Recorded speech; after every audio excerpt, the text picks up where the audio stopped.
Saison de l'Ukraine en France vient de se terminer. Quel est le bilan de ce voyage en Ukraine qui a eu lieu dans plusieurs villes françaises?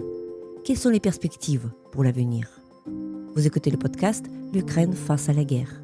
Ce podcast est enregistré en Ukraine et par des Ukrainiens. Dans ce podcast, nous racontons comment l'Ukraine continue à vivre et à résister face à l'agression russe. Nous proposons des analyses, mais aussi des témoignages. Nous essayons de vous faire comprendre l'Ukraine, son histoire, sa société et sa culture. Je m'appelle Tetiana Ogarkova. Je suis universitaire et journaliste, responsable du département international à l'Ukraine Crisis Media Center. Avec moi, Natalia Guzenko-Boudier, directrice de l'Institut ukrainien en France, et Francky Blando, directeur adjoint coopération et dialogue de société de l'Institut français. Cette émission est réalisée en partenariat avec Le Voyage en Ukraine, saison de l'Ukraine en France, organisée conjointement par l'Institut français et l'Institut ukrainien, sous le patronage du ministère des Affaires étrangères et avec le soutien du ministère de la Culture des deux pays.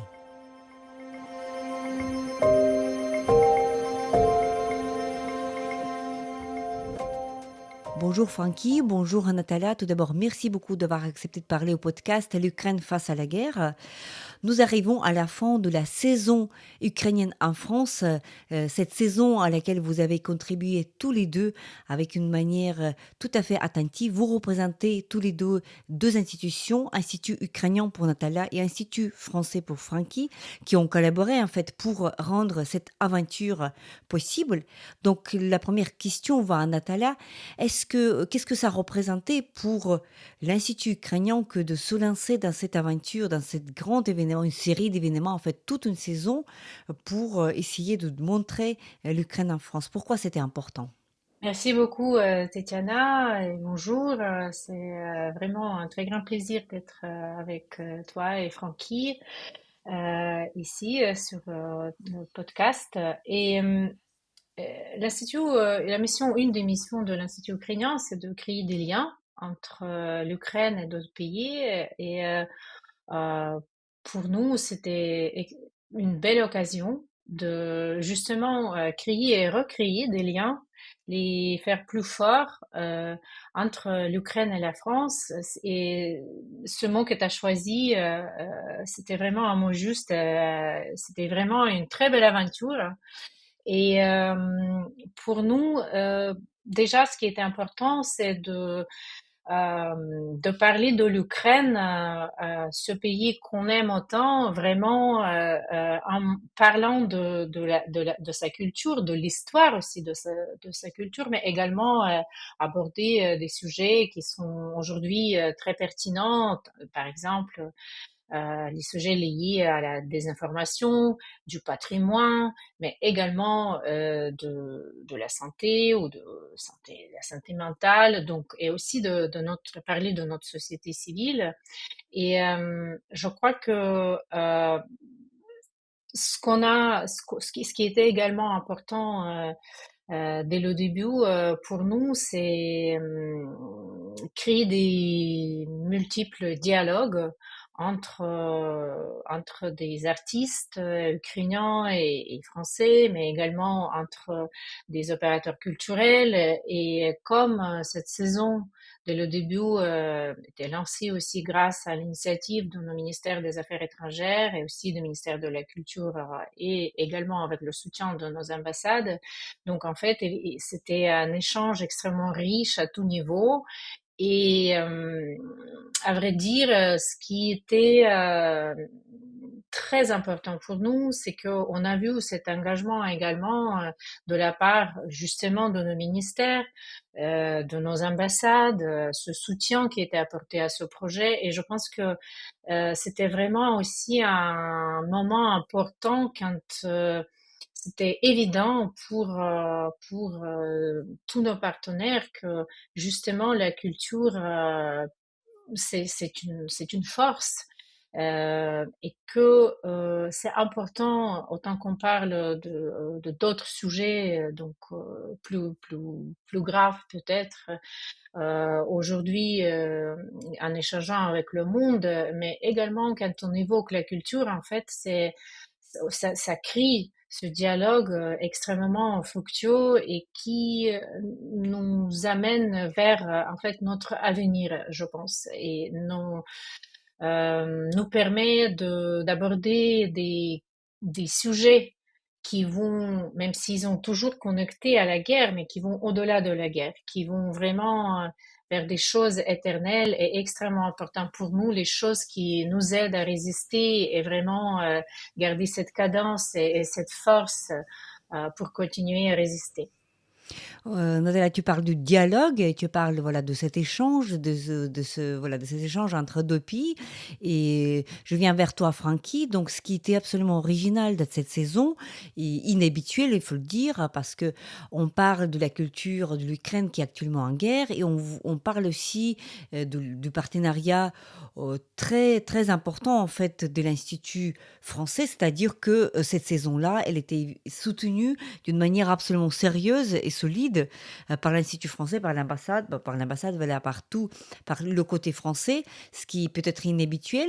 Nous avons dans cette série de podcasts déjà l'entretien avec Madame la présidente de l'Institut français, mais je voudrais quand même te redemander pourquoi c'était tellement important pour la France, pour l'Institut français aussi, que de soutenir à fond en fait cette saison et puis de présenter l'Ukraine aujourd'hui. Bonjour Tetiana, bonjour Natalia, merci beaucoup pour cette occasion de discuter au sein de ton podcast si précieux, Tetiana. Pour répondre à ta question, je vois peut-être deux, trois points, puisque tu as raison, c'est une saison qui était inhabituelle au sens où elle s'est montée dans l'urgence de la situation. Et pour être tout à fait clair, je ne pense pas qu'il y ait de précédent dans l'histoire de l'Institut français d'une saison organisée avec un pays qui traverse l'épreuve de la guerre. Et pourtant, nous avons fait des saisons avec beaucoup de pays depuis 20, 25 ans. Voilà, donc c'était une première. Je pense qu'il y a deux, trois aspects. Le premier, c'était peut-être, de façon générale, de bien positionner la culture, le débat dans les relations internationales et dans cette relation bilatérale entre la France et l'Ukraine. La culture ne vient pas après, la culture ne vient pas à côté, elle vient avec tout le reste, elle vient avec la mobilisation militaire, elle vient avec la mobilisation humanitaire. Évidemment, il y a des priorités, évidemment, il y a des questions de vie, mais ce que je veux dire par là, c'est que il y a 4 ans, un peu plus de 4 ans maintenant, nous sommes rendus compte en France qu'il y avait une absence forte et dure de représentation dans notre carte mentale de l'Europe centrale et l'Europe orientale, c'était l'Ukraine. Il y avait une zone grise. Voilà, ça nous a sauté aux yeux tout à coup en février 2022. Voilà, donc c'était bien, cette absence de représentation dit bien quelque chose de l'enjeu culturel. Se connaître les personnes qui font l'histoire d'un pays, qui font sa culture, les grands noms, des grandes œuvres. Voilà, c'est ça que l'on souhaitait de façon générale peut-être signifier avec une telle saison. Je dirais, deuxième point rapide, qui avait comme une forme de politesse à rendre à l'Ukraine, parce que Tetiana, Natalia, vous le savez, on a l'habitude, côté français, d'organiser le printemps français en Ukraine. C'est né en 2023. Il n'y en a pas eu ces dernières années en raison de la guerre. Pardon, en 2003, c'est né en 2003. Il y a eu près de 20 éditions et je pense que c'était un rendez-vous important dans l'agenda culturel en Ukraine. Chaque année au mois d'avril, dans les grandes villes du pays, voilà, la France se montrait par sa culture, par les échanges. Mais le mouvement inverse était, et ça rejoint mon premier point, assez peu existant. Donc il y avait une forme d'équilibre à retrouver dans cette relation, et peut-être c'est ce que cette saison permet enfin de faire. Et puis troisième point, peut-être le plus important pour regarder la suite, c'est que un tel moment entre nos deux pays permet d'accélérer la relation. Et cette idée d'accélération me plaît bien parce que nous le mesurions avec Natalia il y a 4 mois, il y a 6 mois, il y a un an, quand on a démarré cette aventure, nous savions que les liens entre opérateurs ukrainiens et français, opérateurs culturels, collectivités dans le champ culturel, et ces liens étaient très ténus. Et donc il fallait absolument pouvoir accélérer cela, pouvoir densifier, pouvoir le fortifier. Et je pense, on pourrait y revenir peut-être dans le détail, mais je pense que voilà, ces 4 mois de programmation à Paris et dans bien d'autres villes en France ont permis cela, ont permis de créer des nouveaux liens qui maintenant vont nous permettre de regarder un petit peu plus loin. Voilà, donc et tu viens d'évoquer, Francky, plusieurs villes, durant cette saison. Justement, ce qui était, tout à fait original, qui était peut-être pas original pour le Printemps français en Ukraine qui se déroulait, on se souvient bien, dans plusieurs villes. Mais là, faire, cette présence ukrainienne qui est là, non seulement à Paris, mais aussi à Lyon, à Lille, à Marseille, et vous allez, me dire, quelle autre ville, parce qu'il y en avait plusieurs. Donc voici la question à toi, Natalia, pourquoi, ou à Francky aussi, quel choix de ville, et pourquoi cette géographie aussi riche, en fait, aussi variée? C'est vrai que la géographie était assez vaste pour cette saison. Déjà, c'est ce que Francky a dit, c'était important pour nous de créer des liens déjà à tout niveau, donc parmi des différents opérateurs culturels, faire une proposition. Et c'est ce qu'on a fait dès le début. On a fait une proposition, des projets qui, à notre avis, pouvaient intéresser ces opérateurs culturels, donc qu'ils puissent les inclure dans leur programmation. Et après, ce qui était très intéressant, c'est que avec ces opérateurs culturels, ce véritable dialogue a commencé et peut-être ils n'ont pas choisi des projets parmi la liste de projets proposés initialement, mais ont développé avec des partenaires ukrainiens d'autres projets où il y avait d'autres propositions. C'était vraiment un travail d'équipe. Et comment on a créé ces équipes en revenant dans ta question, c'est que déjà pour nous, il était important de créer, de peut-être pas créer, dans certains cas créer, dans certains cas peut-être renforcer des liens existants déjà entre des villes jumelées comme par exemple Lille et Kharkiv, ou Marseille, Odessa, ou Nantes, Saint-Nazaire et Kherson, et donc Toulouse et Kiev, et donc et aussi entre des villes qui ont peut-être signé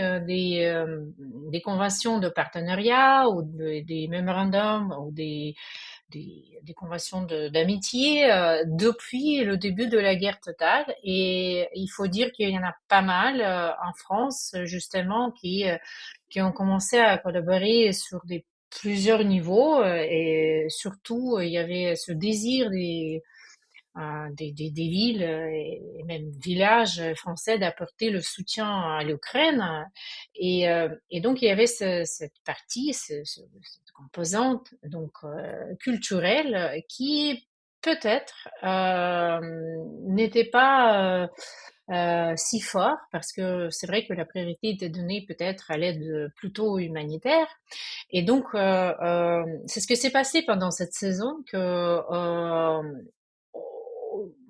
les villes, les régions même, parce qu'il y avait aussi des collaborations entre des régions, comme par exemple la région de France et l'oblast de Dnipropetrovsk, ou d'autres, donc qui ont vraiment euh, décidé d'investir dans des projets culturels, et les soutenir et permettre cet échange entre des opérateurs culturels français, des artistes, des chercheurs, des intervenants ukrainiens, mais également des opérateurs ukrainiens. Et ça, c'est aussi ce qui était très intéressant parce que grâce à ces collaborations qui étaient, en fait, il y avait plusieurs niveaux de collaboration parce qu'il y avait aussi des municipalités qui étaient, ou qui faisait partie de cet échange. Et donc, ce qu'on peut constater aujourd'hui, c'est que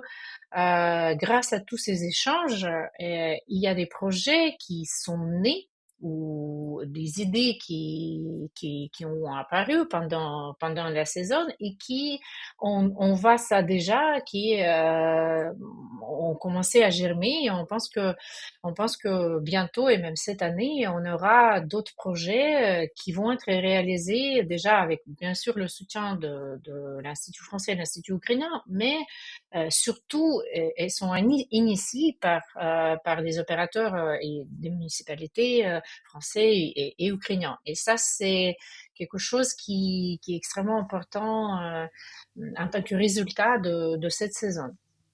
Voilà, donc ces partenariats-là très locaux en fait, qui s'ouvrent et qui peuvent continuer à exister sans qu'il y ait une saison et donc c'est ça qui est précieux. Et Francky, pour toi, quelles étaient tes villes préférées en fait, si on peut dire comme ça, pour cette saison qui était voyage en Ukraine, mais aussi un peu le voyage en France? Parce que les artistes ukrainiens, évidemment, sont beaucoup déplacés en France durant cette saison. Ah oui, beaucoup de déplacements et beaucoup de logistique à mettre en place pour accompagner ces déplacements avec l'Institut ukrainien. Je n'ai même plus le chiffre en tête, si c'est une quarantaine de villes ou une cinquantaine qui ont été concernées. Alors il peut y avoir des petits projets, des gros projets, mais ça va du nord au sud, de l'est à l'ouest. Et il faut préciser, Tetiana, que côté français, c'est essentiel. Cette implication soit des villes et régions, soit des opérateurs qui sont au sein de ces villes et régions, centres culturels et autres, associations, c'est essentiel parce que la culture est financée de manière très décentralisée en France. Les villes, notamment, jouent un rôle majeur dans la vie culturelle en France. Et ce lien-là, entre nos deux pays, n'existait que vraiment de manière parcimonieuse jusqu'ici, c'est-à-dire que on voit une montée en puissance des partenariats entre villes, départements, régions des deux pays, ces 4 dernières années, bien sûr. Le facteur culturel était relativement absent. Et la saison a permis, je crois, et je pourrais citer effectivement, comme l'a fait Natalia, l'exemple de Lille et Kharkiv, ou de l'engagement de la région des Hauts-de-France avec l'oblast de Dnipropetrovsk. On a vraiment eu des, des engagements remarquables, très très forts, à vrai dire déterminants pour monter nos manifestations, nos événements. Une excellente relation avec la ville de Paris également pour rendre les choses possibles. Donc bon, difficile de décerner un palmarès parce que ce ne serait pas approprié, mais en tout cas ça c'est important et je dirais que ça va l'être pour la suite aussi. Réussir à continuer à créer et à bâtir sur ce lien entre villes françaises et ukrainiennes, régions françaises et régions ukrainiennes. Ça va vraiment être bien. Il y a peut-être un exemple qu'on peut citer, Tessiana, parce qu'il était assez original par la nature même de l'événement. C'est la relation entre la ville de Dunkerque et la ville de Boutcha, qui font toutes les deux partie du réseau des villes mémoire en Europe, et pas seulement en Europe, parce que je crois qu'il y a une ville japonaise aussi dedans, j'espère ne pas me tromper, mais quelques villes d'Europe qui se réunissent pour entretenir ces enjeux, pour parler des enjeux mémoriels, combien importants, on le mesure aujourd'hui véritablement, en Ukraine bien sûr, mais en France aussi et dans d'autres pays. Donc des jeunes de Boutcha et des jeunes de Dunkerque, encadrés bien sûr, ont au long de plusieurs mois, échangé, construit tout un travail sur la question, sur les enjeux mémoriels. Dunkerque a, on le sait, un passé très particulier, ville détruite complètement, voilà, en France. Et ces jeunes ont pu se retrouver. Notre groupe de Bucha a pu passer une semaine à Dunkerque il y a peu de temps, début mars, et ça a donné lieu à des échanges, je crois, à la fois émouvants et formidables en termes d'intensité pour pouvoir partager des questions européennes, finalement, viscéralement européennes. Et nous avions eu la bonne idée d'inviter des experts, des professionnels français tels que Alexandra Goujon, côté français, et Anton Dobrovitch, côté ukrainien, de la Kyiv School of Economics, et c'était vraiment très intéressant. Et ce type d'échange, peut-être inattendu, peut-être inhabituel, nous permettent de regarder un petit peu plus loin. Voilà, c'était très original en fait, voilà, que de réunir la ville de Boutcha, la ville martyre, voilà, avec, la ville de Dunkerque. Une autre particularité de cette saison était que, en fait, c'était une saison tout à fait pluridisciplinaire, si on peut dire comme ça, puisque plusieurs arts ont été impliqués. Il y avait du cinéma, il y avait la littérature, évidemment, il y avait des choses mémorielles, comme tu viens de dire, Francky. Il y avait aussi la photo, il y avait aussi la musique et autres choses. Donc voilà, la question que je suis en train de me poser, et puisque quand on est en France quand même, et beaucoup de choses dépendent du public, est-ce que toi, tu avais l'impression, Natalia, qu'il y avait des choses qui marchaient, si on peut dire, mieux que les autres. C'est-à-dire que ce que tu as eu l'impression qu'en France, par exemple, les arts visuels, par exemple, il accueille une public plus attentif que les littératures ou l'inverse, etc. Est-ce qu'il y avait des choses favoris, en fait, si on peut dire, de la saison qui vont rester dans les mémoires et dans les esprits? À vrai dire, ce qui est impressionnant avec cette saison, et je dis ça pas juste parce que, voilà, avec Francky, donc l'Institut français et l'Institut ukrainien est co-organisateur de cette saison, mais le public était au rendez-vous pour tous les événements.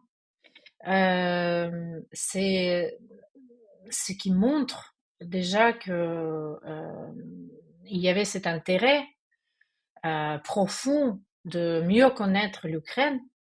Et je dois dire que c'est vrai qu'il y avait tous les champs culturels, disons, présents, bien sûr, dans cette saison. Et chaque fois, soit si c'était la présentation des nouveaux films de la collection Génération Ukraine d'Arte, soit c'était le vernissage de l'exposition de Alexei Hrichenko à Cannes-sur-Mer, ou par exemple l'événement, le week-end gastronomique avec les grandes tables à Marseille, à Friche, la Belle de Mai. Le public vraiment était au rendez-vous et très intéressé, très engagé.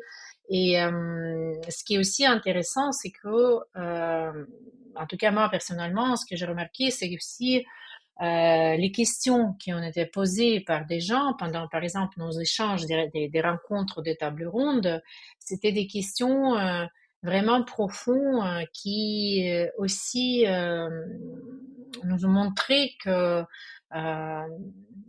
les gens voulaient comprendre euh, des choses qui n'étaient pas superficielles.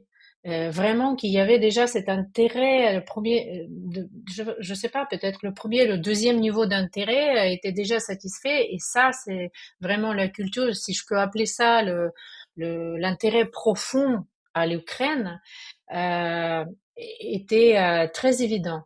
Euh, et partout en France. Soit c'est à Lille, à Dunkerque, à Lyon, à Marseille, à Paris. Donc, c'est ça ce qui était assez remarquable avec cette saison. Mmh. Donc il y a un intérêt pour tous les arts. Tu veux pas distinguer, un art et donc le dire qu'il avait plus de succès, que l'autre? J'aimerais bien d'avoir en fait une certaine hiérarchie parce que je sais pas, ça peut dire quelque chose, mais je pense vraiment que chaque événement a trouvé son public.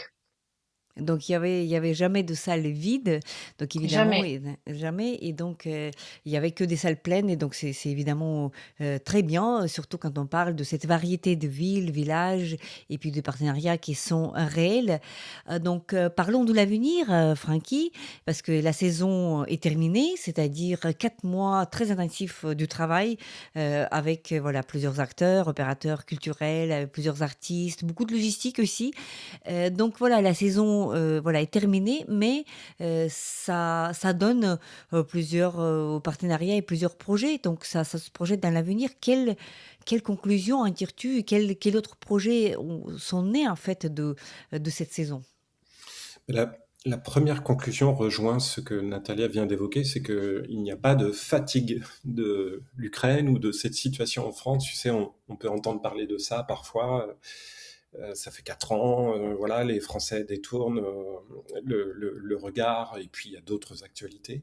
Bon, Peut-être, mais peut-être pas, parce qu'effectivement, on a fait le constat que, il y avait du monde, et il y a quelques jours à la basilique de Saint-Denis, la basilique était quasiment pleine, à la Gaîté Lyrique pour finir autour des enjeux numériques et de la musique, c'était plein, voilà, donc ça a fonctionné. Donc le public est là, public français, public ukrainien de la diaspora, ça fonctionne. Donc cette fatigue, on ne l'a pas vue au cours de cette saison. Donc ça, c'est un premier point qui est essentiel, à vrai dire, pour pouvoir construire la suite. Et cette suite, elle, elle, elle intervient à plusieurs niveaux. J'évoquais tout à l'heure l'importance côté français de l'implication des collectivités, donc villes, départements, régions. Évidemment, on ne les a pas encore mentionnés, mais les deux ministères, alors côté français, ministère de l'Europe et des Affaires étrangères, ministère de la Culture, qui en lien avec les ministères ukrainiens mettent comment dire, une couverture institutionnelle et un élan institutionnel sur tout cela dont on a absolument besoin. Donc ça c'est capital pour pouvoir construire et avancer, regarder la suite. Et le travail peut-être de précision qu'il va falloir faire maintenant, côté Institut ukrainien, côté Institut français, en lien avec les ambassades dans les deux pays, c'est revenir vers ces collectivités, revenir vers ces centres culturels qui se sont engagés et qui ont envie d'aller plus loin. Tu vois, je ne vais pas rentrer dans le détail, mais d'habitude, pour construire une saison, en France, on met en place un appel à projet, c'est-à-dire on ouvre la possibilité aux porteurs de projets français de nous faire part de leur idée, de leur programme, voilà, et ensuite il y a un comité, etc., etc.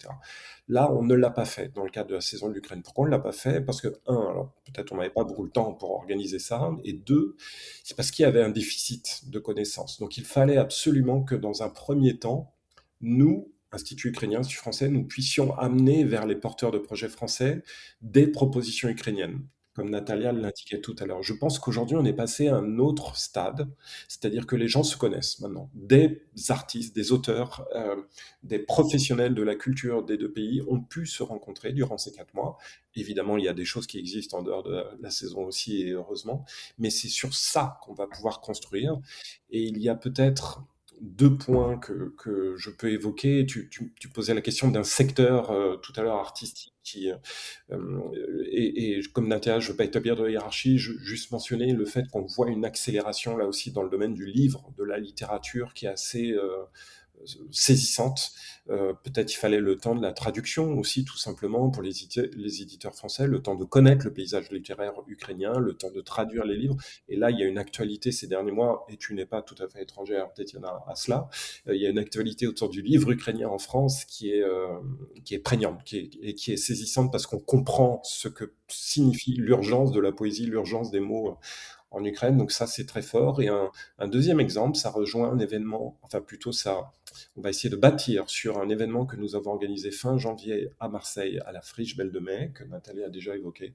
Nous réunissions des centres culturels, des centres créatifs comme, côté ukrainien, l'Arsenal des Arts, le Yermilov Center à Kharkiv, le DCCC à Dnipro. On réunissait ces professionnels-là, les représentants de ces lieux, et leurs homologues français, comme par exemple la Gaîté Lyrique à Paris, le lieu unique à Nantes, la Friche Belle de Mai qui nous accueillait. C'était formidable. On n'avait jamais fait ça et c'était vraiment 2 jours et un peu plus même, s'il y a eu d'autres événements, 2 jours très fructueux, très importants. Il y avait des invités européens aussi pour avoir une réflexion sur, voilà, nous sommes des centres pluridisciplinaires, nous accueillons des artistes, nous accueillons des professionnels de la culture, mais nous accueillons aussi des citoyens, parce que nous sommes des centres qui avons prise sur les enjeux de société. Qu'est-ce que ça signifie aujourd'hui et qu'est-ce qu'on peut faire ensemble? Comment peut-on construire des projets, des programmes ensemble? Ben voilà, ça c'était très fort et ça continue. L'aventure continue et on va bâtir, alors ça se fait en ce moment, on va bâtir, je l'espère, des projets, peut-être dans une veine européenne, en allant essayer d'aller capter des programmes, des fonds européens. On va essayer de bâtir sur cette base-là. Et peut-être je peux dire un mot en lien avec Natalia du déplacement que nous ferons dans la continuité de cette saison à Kiev. avec la présidente de l'Institut français que tu avais interviewée, effectivement, Tetiana, Eva Nguyen Binh. Nous le ferons à nouveau. Ce sera notre troisième déplacement côté Institut français ces dernières années.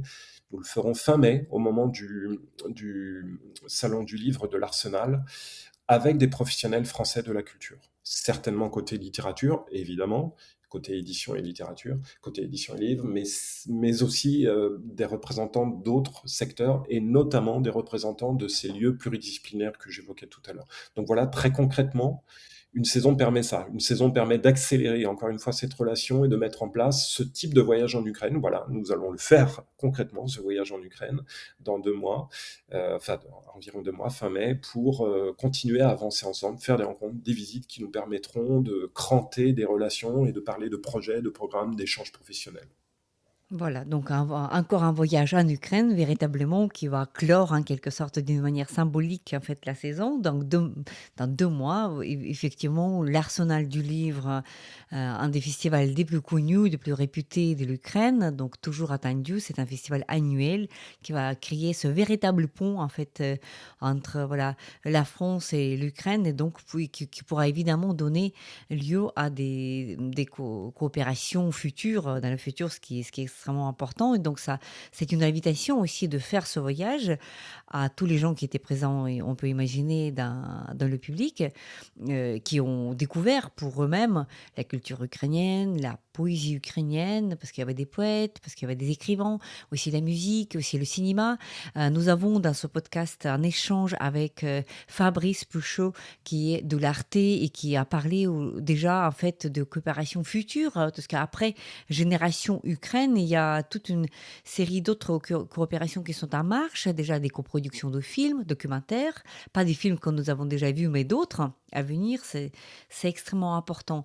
Natalia, quels étaient les retours les plus que tu as le plus apprécié en fait durant ces saisons, qui étaient évidemment, on en parle aussi légèrement maintenant, mais on peut imaginer pour vous deux en fait, pour Natalia et pour Francky, c'était un temps très intense parce qu'il y avait tout simplement beaucoup, beaucoup, beaucoup de travail. Quels étaient les retours qui t'ont le plus touché, le plus ému peut-être? Je crois qu'il y a peut-être deux choses à mentionner. C'est qu'il y avait beaucoup de retours émotionnels. Et parmi eux, je peux mentionner le projet lié à la poésie des poétesses ukrainiennes dans le métro parisien, qui est en fait, on a entendu à plusieurs reprises vraiment des mots d'appréciation et voilà, de ces extraits des poèmes de nos poétesses telles que Irina Tchernogouz ou Katerina Kalitko, mais également nos poétesses phares comme Lina Kostenko et Oksana Zabushko et même bien sûr Lesia Ukrainka.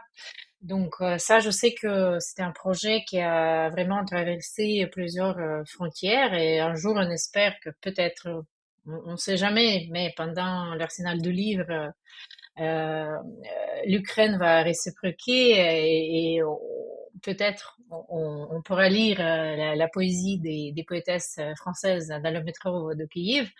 Mais donc c'est voilà, c'était juste un des projets qui a suscité beaucoup d'émotions, mais également en fait tout ce qui concerne, je pense, des projets dans des espaces publics.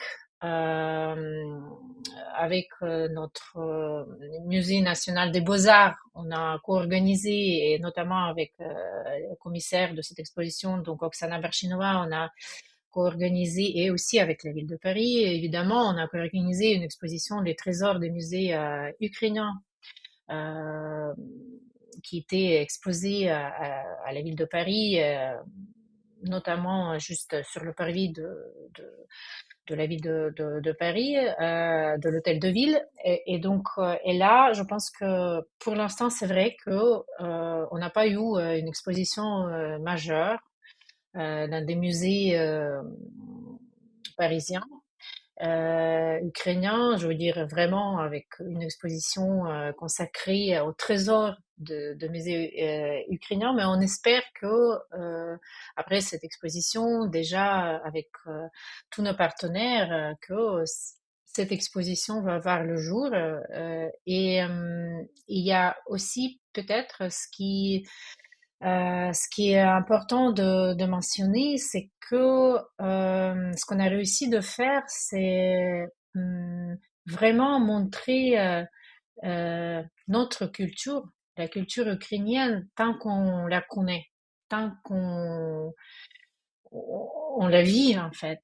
Et je crois que il y avait voilà ces moments de partage très très forts, comme pendant les projets que Francky par exemple a mentionné dans la basilique Saint-Denis, euh, avec le chœur de chambre Kiev, mais également avec la participation de notre organiste ukrainienne Irina Kadenovska, mais un dialogue avec le chœur d'homme de la Villette et aussi l'organiste de la basilique Saint-Denis. Et encore une fois, il y avait cet échange extrêmement fort qui a montré que euh, la culture ukrainienne, c'est une culture profondément européenne.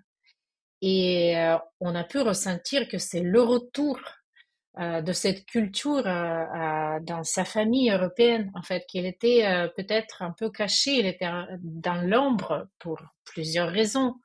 Mais aujourd'hui, voilà, ce retour a lieu et on espère que ces 4 mois, qui, à mon avis, a réussi, c'est vraiment ce que Francky a dit, à accélérer des choses, peut-être ces 4 mois, ça peut être égal à 4 ans de, voilà, de travail de la diplomatie culturelle. Donc, ils ont vraiment réussi de mettre sur la carte de la culture européenne et montrer au public français que la culture ukrainienne était toujours et reste toujours une des cultures européennes. Et ça, c'était extrêmement important pour nous pendant cette saison. Ce qu'on a ressenti aussi, et je crois que tous les retours qu'on a reçus de la part du public, en fait, ça fait preuve de cette réussite. De cette réussite. Yves Francky, et toi, pour conclure, en fait, évidemment, c'est peut-être trop tôt de faire des conclusions, mais est-ce que toi, tu as l'impression que maintenant, quand on est en France, quand on voyage en France, on a en quelque sorte plus droit, en fait, de dire que moi, bah, à Ukraine, c'est là où il y a la guerre, ou c'est là qu'on nous montre dans les actualités, quand on nous montre pas l'Iran, on nous montre l'Ukraine, et que on n'a plus le droit de ne pas connaître qui est Dovzhenko, ou bien qui est Lina Kosten, comme on a parlé Natalia tout à l'heure. C'est-à-dire que est-ce que voilà, cette saison a été un événement en quelque sorte irréversible, ou bien, à ton avis, c'est encore le chemin encore très long et encore à parcourir? Alors ça c'est un point important qui peut-être est parfois difficile et on peut le comprendre à saisir côté ukrainien. C'est-à-dire que on a deux temporalités qui, non pas qui s'opposent, parce qu'il ne s'agit pas de ça, mais qui ne sont pas tout à fait les mêmes. Le temps de la programmation culturelle en France, il est long. Nathalie a évoqué l'enjeu de pouvoir un jour organiser une grande exposition dans un grand musée français à Paris ou ailleurs, ça prend des années. Ça prend des années. On ne peut pas aller toquer à la porte d'un musée et lui dire voilà, on a ça pour vous. Voilà, ça, et ce temps-là, il est difficile à accepter quand on est dans l'urgence de la situation en Ukraine. Voilà, ça, je le mesure complètement et on le mesure complètement côté français. Et il faut composer avec ça. C'est un petit peu délicat, mais on y a réussi dans le cadre de la saison. Donc voilà, il faut continuer cela, mais intégrer le fait que il n'y a pas de grand soir pour la culture ukrainienne en France. Voilà, il y a à Paris comme ailleurs une programmation culturelle dingue tous les jours. Voilà, il y a le monde entier qui est présent à Paris tous les jours si on souhaite sortir. Donc il faut que l'Ukraine trouve sa place dans cet ensemble. Parenthèse, moi c'est un sujet saisit vraiment, voilà, je pense, enfin, je ne sais pas s'il y a dans l'histoire récente un précédent d'un pays qui subit des attaques au quotidien, qui est sous les bombes et qui invente son soft power, qui invente son image, qui invente sa projection au monde en même temps. Voilà, et ça, je pense qu'on a réussi à l'illustrer dans la programmation de la saison, et c'est peut-être pour répondre concrètement, Tetiana, ce qui, moi, m'a impressionné et en termes de retour, ce qui m'a marqué, c'est l'intensité des témoignages ukrainiens, l'intensité des intervenantes et des intervenants ukrainiens. Et je ne le dis pas voilà, par flagornerie, pour vous faire plaisir. Voilà, ce sont des choses vraiment sur lesquelles on a pu échanger avec beaucoup d'interlocuteurs français, les partenaires qui accueillaient les événements et d'autres.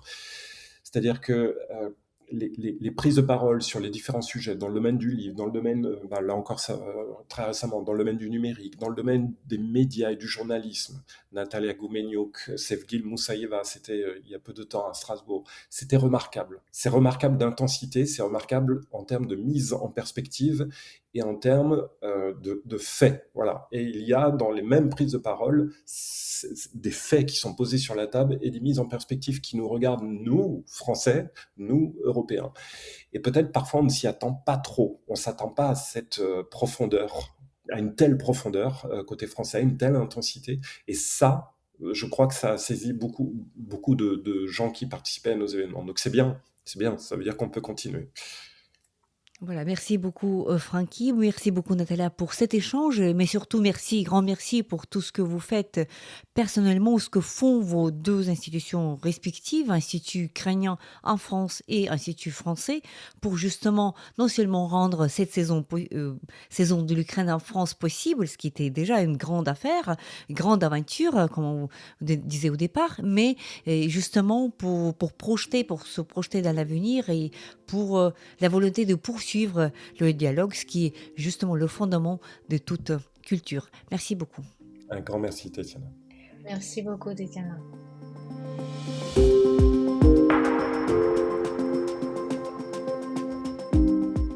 C'était le podcast L'Ukraine face à la guerre. N'hésitez pas de partager cette émission. Nous n'allons pas tarder à enregistrer et diffuser d'autres épisodes. Je m'appelle Tatiana Ogarkova. J'étais accompagnée par Natalia Guzenko-Boudier, directrice de l'Institut ukrainien en France, et Francky Blando, directeur adjoint coopération et dialogue des sociétés de l'Institut français. Restez avec nous et soutenez l'Ukraine.